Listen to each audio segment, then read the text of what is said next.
There are two big mistakes that happen in the industry for me as I've gone on this journey. Two things that I don't like. And it always came with trying to cut costs. And it's funny, now that I think back to it, and some of you guys who know what I'm talking about when I say it are gonna understand what I'm saying about this stuff. But if you remember a long time ago, Next Level released an ideal t-shirt, which I thought was like, it was like, man, they took all of these $3 and something cent shirts.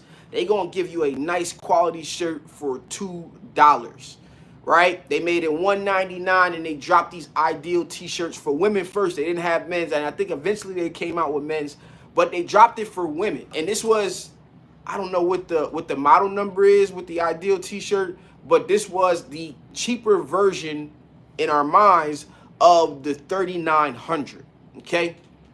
And with the 3900, you know, you had a shirt that was nice. It had a nice thickness to it. It was a nice quality shirt, good cut and all of that stuff. But they dropped this cheaper shirt, and you know, people, we flock to it because in this industry, you trying to save dimes and nickels, and if you can help somebody save $1 or quarters or 50 cents, if you could help them save that, we are looking to go ahead and do that. Right now, when it came to this, I got them, I started to use them, and you know how I buy inventory, I just buy like, you know, 5 every size. So I'm just replenishing with these now, and I'm starting to use them, and then I'm starting to get complaints because this cheaper product is stretchy, just like, you know, it fits nice, but it's really see-through. And then you look at, like, they, you know, obviously to make a $2 shirt, how can I complain? To give me a $2 shirt, they had to skip somewhere. That had to come from somewhere in order to do that. And it came from what I think was the cut. They took I could be wrong, but they had like a looser cut to it, which could be by design, but it really came down to the actual fabric that they were using. And you can get into GSMs and all of that stuff. I don't know what they are off the top of my head when it came to that shirt, but I'm just telling you from the user experience of what I do, right?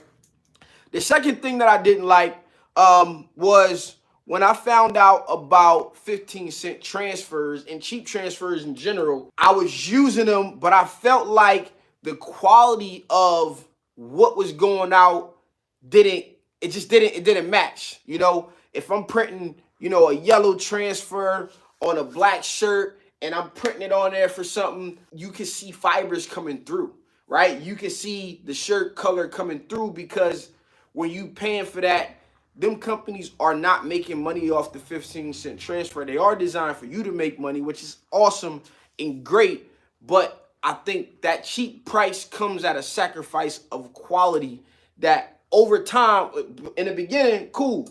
Now, the only time where me personally, I will use a 15-cent transfer is for like a football camp, because the football camps, you know, they just like any type of throwaway shirts where it's like they giving them away. They want the cheapest price, whatever the case is. You know, sometimes you can find like, man, I think my little league coach, when I started printing, he brought me this job and he brought me the quote to what he was paying.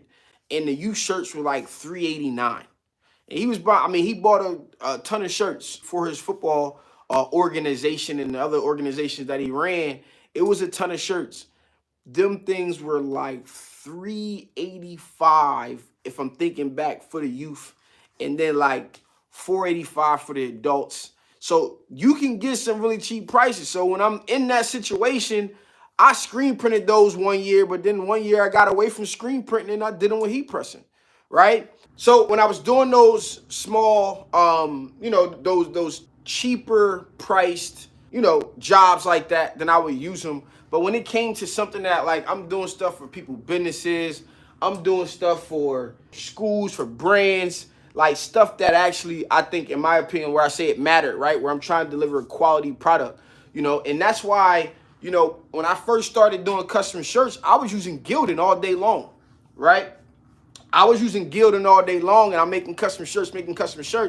But then I started to realize something, right? Like, Why would you, and I convinced some nonprofits over the years to go with a higher price garment with this statement, because if you want to build your brand, right?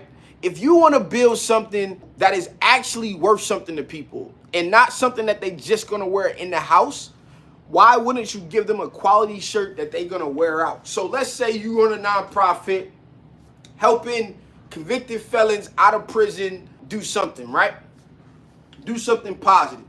So you run this organization and you got your logo printed and you want to build brand, you want people to recognize what you have going on, you should be going with premium blanks. If you have a mission that you want to get out, you want to give somebody something that they, hey, before they head out and do whatever, they just relax and they going to grab a t-shirt out the drawer. They want to put something on and go to the mall and run their errands in something that feels good as it looks.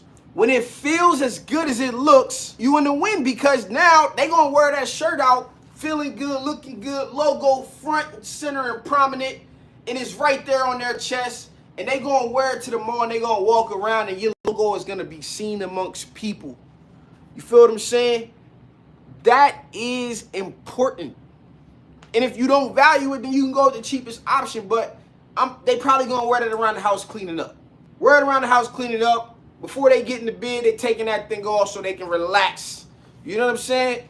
That is the vibes. And you set the tone in the vibes by the blanks that you choose. So when it comes down to choosing blanks and even getting your customers to choose blanks, when it comes down to any of that stuff, you can dictate what you have to say.